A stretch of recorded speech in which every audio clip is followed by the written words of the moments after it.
All right, we are moving on to our second to last lesson with this algebra unit. It is evaluating formulas. Your learning target today, you can evaluate various formulas for a given value. That means that if I say evaluate the distance formula for t, you will be able to simplify it fully. So you need the definition of the word formula. Formula means more than one variable.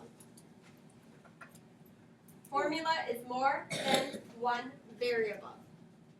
You also need to remember what perimeter is. Perimeter is adding around the shape. You'll have to remember that today. And lastly, the vocab word with this lesson is evaluating. Evaluating just means plug a number in.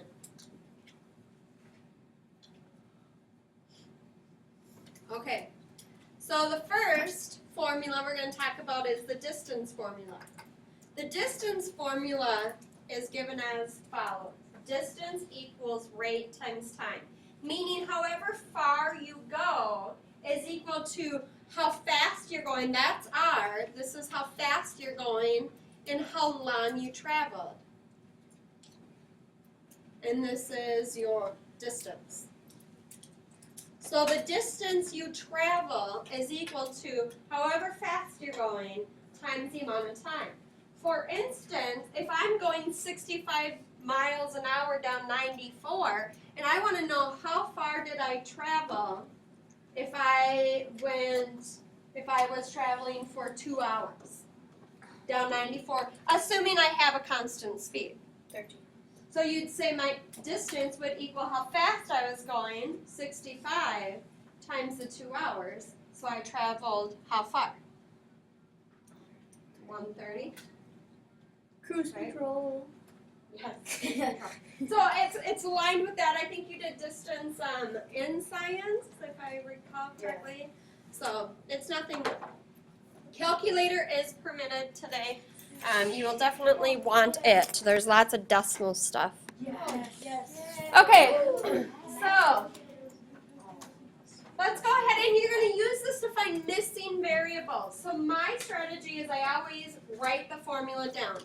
First thing we have, if the distance is equal to 273 miles, and I traveled for 9.75 hours, how fast was I going? I want to know my rate.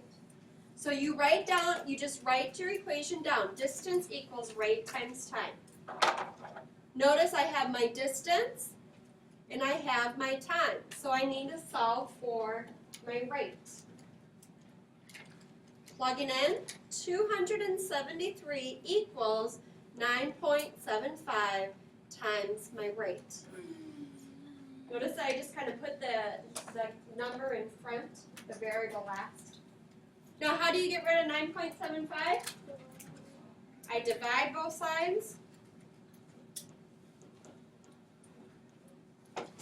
Okay, and my lovely calculator tells me that I was traveling at the very high speed of 28 miles per hour. Holy crap. Can you imagine for 9 hours going 28 miles an hour?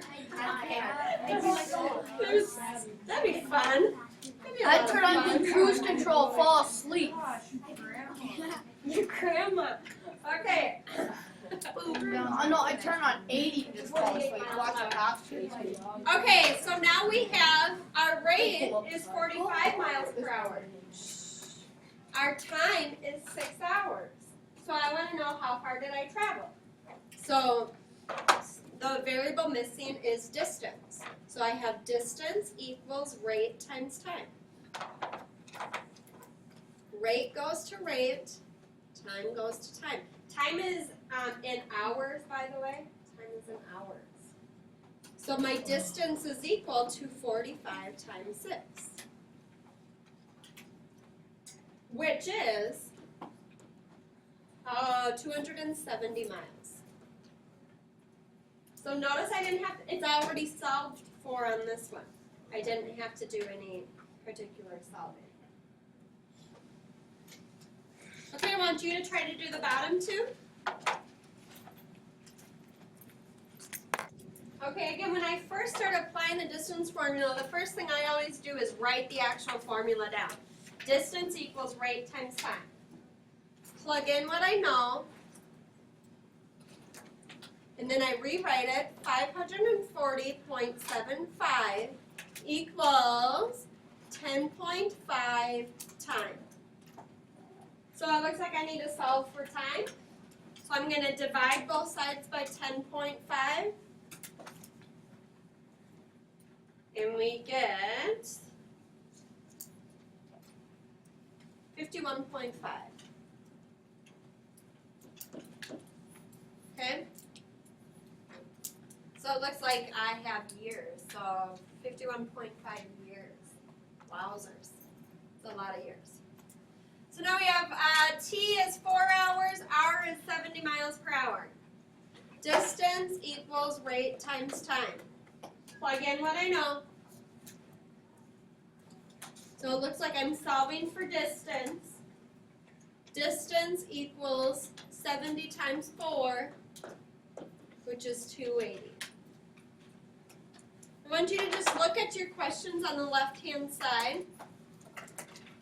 A lot of kids wonder, how do you know if you're going to multiply or divide to find the missing variable? Because you're either multiplying or you're dividing. How do you know?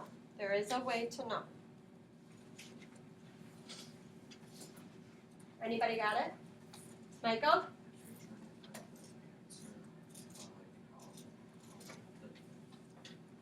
If you're given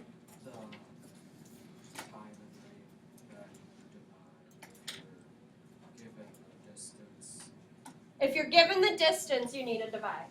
So notice I was given distance, I had to divide. I was not given distance, I multiplied. Given distance, I divided. Not given distance, I multiplied. That's when you know.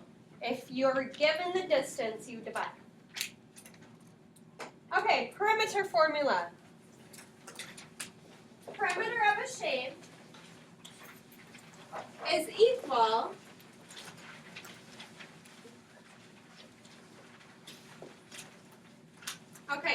is equal to 2 L's. Notice there would be 2 L's here and 2 W's. Perimeter equals 2L plus 2W.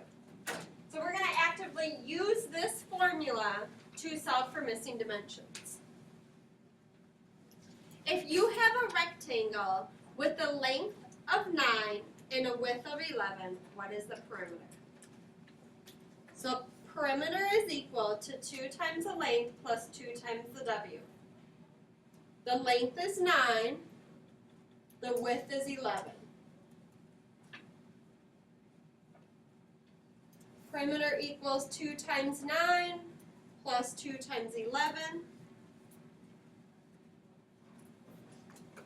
18 plus 22, which is 40. Okay, that's not too bad. But sometimes you have to solve. That's when it gets a little bit more tricky. If the perimeter is 120 and you have a length of 20, what's the width? Again, I put my formula down, 2L plus 2W.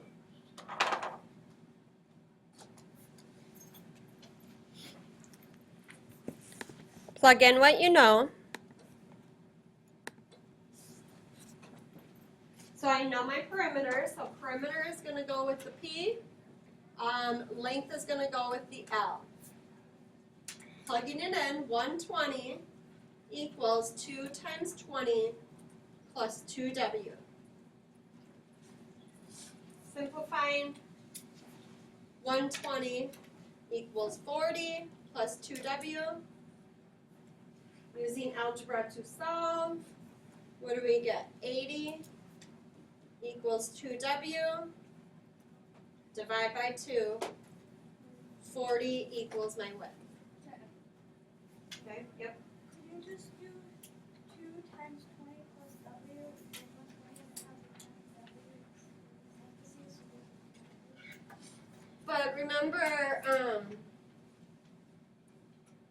hold on one sec. Okay, the last formula that we're going to work with today is our degree formula. So there is a formula for converting degrees. Celsius is equal to 9/5 times, in parentheses, the degrees it is in Fahrenheit minus 32. So if you wanted to convert from Fahrenheit to Celsius, you would say Celsius is equal to 9/5 times the Fahrenheit degrees minus 32. And I think that our process here is to just plug in and simplify. Plug in and simplify. Remember, order of ops tells us that we need to do this first, parentheses first. All right. So I'm just going to write this down. You don't have to write this one down all the time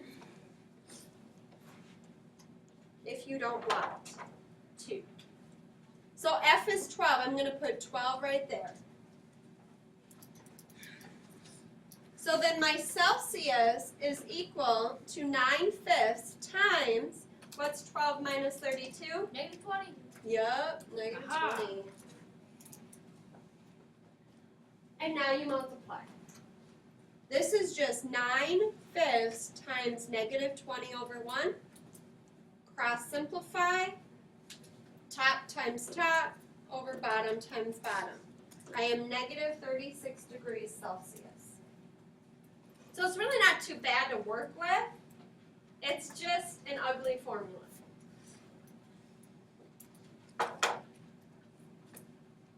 If F equals 42, put 42 where the F is. And you get your Celsius equals 9/5. What's 42 minus 32?